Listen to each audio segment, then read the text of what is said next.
බෝධීන් වහන්සේ වැඳලා තූපාරාමේ පැත්තට එනකොට කොහේ හරි ඔය මේ වල් ජෝඩුවක් අනිත් අයට අහුවෙන්නේ නැති වෙන්න සිවුරක් පොරවගෙන පාරායිනේ පඳුරක වල් වැඩ කරනවා. ඒකට බලාගෙන ඉන්න කෙනෙකුට පේන්නේ ආන්දුර නමකුයි මේනින් වහන්සේ නමකුයි කියන. බලාගෙන ඉන්න කෙනෙකුට පේන්නේ. අර උපාසකතුමා බෝධිය වැඳලා තූපාරාමයට එද්දී ඒක දැක්ක ගමන් ඇස් දෙක පියාගත්තා.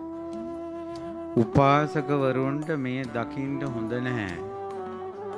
අහසින් යන රහතුන් දැක්ක, ධර්මාසනේ දහම් දෙසන මුනිවරු දැක්ක, ජයශ්‍රී මහා බෝධීන් වහන්සේ තූපාරාමේ දැක්ක මේ ඇස්වලට මේක දකින්න සුදුසු නෑ කියලා වැලි අවුරක් අරන් තමන්ගේ ඇස් දෙක අන්ධ කරගත්තා.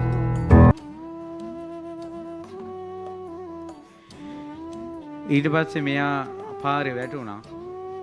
මිනිස්සු දැකලා උස්සගෙන ගියා. කිසි කෙනෙක්ගේ කිව්වේ නැහැ. යකෙක් මේක දැකලා කල්පනා කළා මේක පුදුම වැඩන්නේ.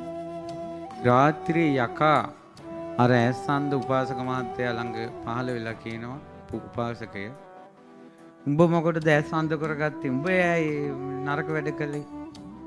ඒ පව්කාරයෝ දෙන්නනේ. ඊට පස්සේ කිව්වා උඹ කවුද යකෙක් කිව්වා. ඊට පස්සේ කිව්වා බලාපන් මම මේක දැකලා ඇස් අන්ධ කරගත්තා. මේ වෙනකල් කටක් ඇරියේ නෑ. තෝ මටත් කියන්න එනවා.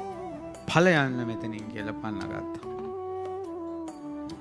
දා යක්ෂ සමාගම බෝධීන් වහන්සේ සමීපේ බොහෝ දෙවිවරු එකතු වුණා. ඒ යක්ෂ සමාගයේ අර යකා මේක ඇදලා දැම්මා.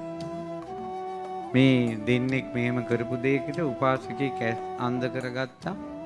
උපාසකවරුන්ට මේවා හොඳ නැහැ කියලා දකින්නවා. ඕවා දකින්න අපේ ඇස් පව් කරලා තියනවද කියලා ඔය කියන්නේ මිනිස්සු. එතකොට එතන හිටිය මහා කාල නාගයා කිව්වා ඔය අමුතු උපාසක කෙනෙන්නේ යක්ෂය. උඹේ නම් මේ මල දීපන් ඒ උපාසකයාට කියලා කඩුපුල් මලක් දුන්නා. ඒ යකා කඩුපොල් මල අරන් ආයෙ ගියා. කාමරේම සුවඳයි. මොකද්ද මේ එන සුවඳ? උපාසක මහත්තයා ගැස් සාන්දයි. ඊට පස්සේ කො මං යකෙක් අර යකා. තොට එන්න එපා කිව්වා නේද මෙහෙට? නෑ මං ආවේ පණිවිඩයක් අරන්. මහා කාල නාරජු ඔබට කඩුපොල් මලක් දෙන්න කිව්වා. ඒකට කිව්වා අපේ අම්මේ සුවඳ මේ වගේ සුවඳ මලක් මං ජයශ්‍රී මහා බෝධීන් වහන්සේට පුදලම නෑනේ. අනේ මට මේ මල බෝධීන් වහන්සේට පුදලා බලා ඉන්න නැත්තම් කියලා බුදුන් පුදන්න හිතනකොටම ඇස් දෙක තිබ්බා වගේම ආයෙ පේනවා. අර මල අරගෙන ගිහිල්ලා ජයශ්‍රී මහා බෝධීන් වහන්සේගේ කඳේ දැවටුවා වැන්දා. ඔයාලා දන්නවද? අවුරුදු 300ක් මල පරවුන්නේ නැහැ. කඩපොල් මල තියෙනවා අවුරුදු 300ක් පරවුනේ නැහැ.